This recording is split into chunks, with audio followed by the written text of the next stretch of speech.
You had a great individual performer. Technically excellent. Reliable. The best on the team. So you did what every organization does. You promoted them. Made them a manager. And for the first few months, it seemed fine.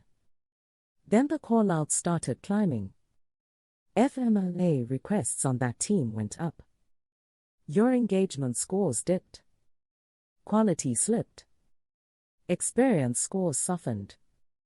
And your best people, the ones on that team, quietly started updating their resumes. Nothing exploded. That is the part nobody warns you about. The team did not blow up. It disintegrated slowly, quietly, expensively. And almost nobody connected it back to the promotion that started it. This is what the talent. There is a name for what happened. The accidental manager. Someone promoted for being excellent at a completely different job than the one they now hold.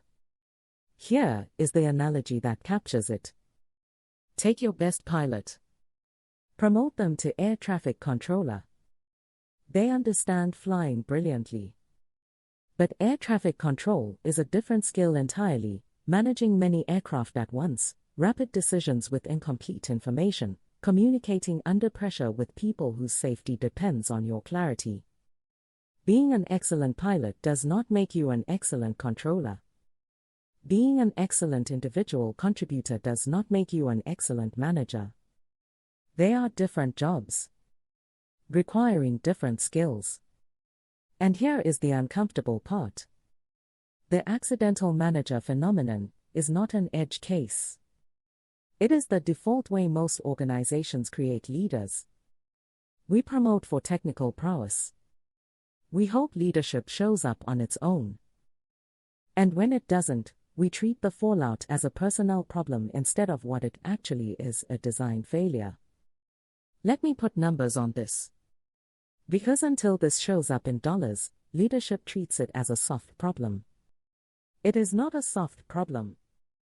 Gallup estimates that actively disengaged employees, often the direct result of poor management, cost the U.S. between $483 and $605 billion a year in lost productivity. Research from Unmind, surveying 3,000 managers and 3,000 employees, found 28% of employees had left the business because of a negative relationship with their manager. A further 33% said they were less motivated because of ineffective management. Think about what those two numbers mean together. More than a quarter of your turnover may be walking out the door because of a manager you promoted without preparing. And a third of the people who stay are giving you less than they have, quietly, every day. And the manager relationship is not just a workplace factor. A UKG report found nearly 70% of workers said their manager had as much impact on their mental health as their spouse.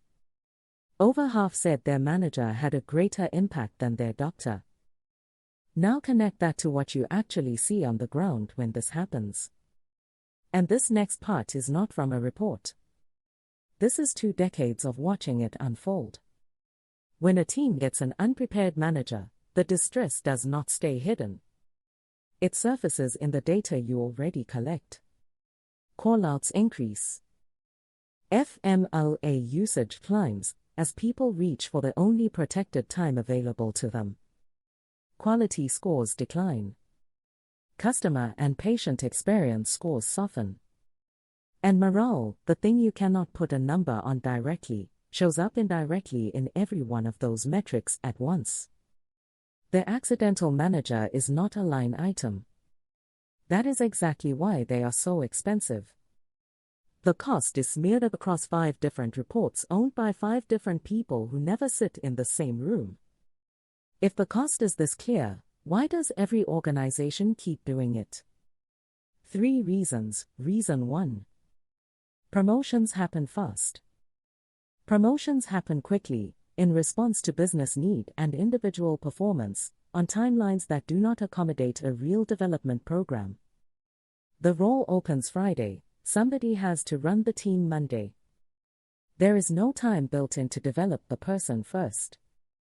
Reason 2. We confuse the two skill sets. We assume the person who does the work best will naturally lead the people who do the work. Those are not related skills. Sometimes they are inversely related. The person most absorbed in doing the work brilliantly is the least practiced at stepping back and enabling others. Reason 3. Development comes after the damage. When development investment happens at all, it comes after the person is already in the role, sometimes years after, rather than as deliberate preparation for it. We wait until the team is already struggling. Then we send the manager to a 2-day workshop and wonder why it does not fix anything. By then the good people are already gone. And the imposter feeling the new manager carries, that self-doubt is not irrational. It is an accurate assessment of a genuine gap between what they were asked to do and what they were equipped to do. The problem was never their mindset. The problem was the system that promoted them without preparing them. Move 1. Separate the two career ladders. Not everyone who is excellent should become a manager.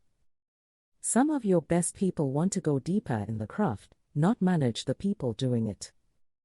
Sometimes people are advanced to a level of dispassion, which can be as damaging as incompetence. Build a technical advancement track that pays and promotes without forcing people into management they never wanted.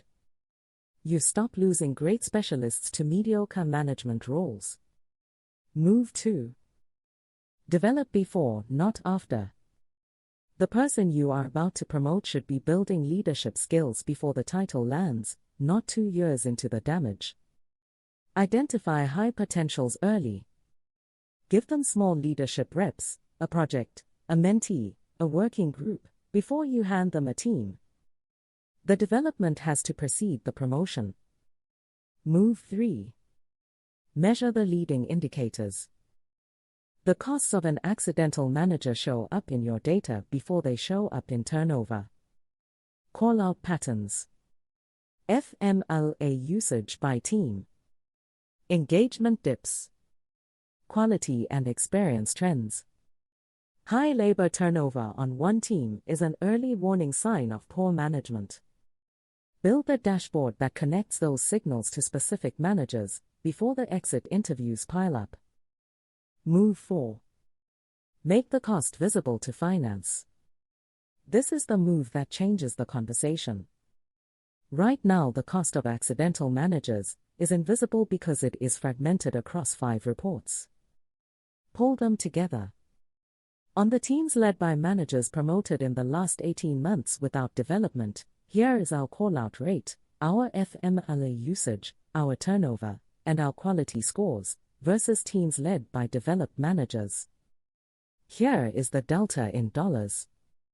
Here is what a development program costs against that delta. That single analysis makes leadership development a financial decision instead of a soft ask. And it positions you as the person who found the leak. You promoted your best performer. And then you left them to figure out an entirely different job on their own. The team did not blow up. It disintegrated in callouts, in FMLA, in quality scores, in the good people who quietly left. The accidental manager is the most expensive hire your organization never accounts for.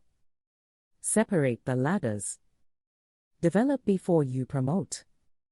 Measure the leading indicators. And make the cost visible to the people who control the budget. The organizations that fix this keep their best specialists, build leaders who can actually lead, and stop bleeding value they never knew they were losing. Comment accidental below if you have watched this happen. This is what the talent. The move is yours.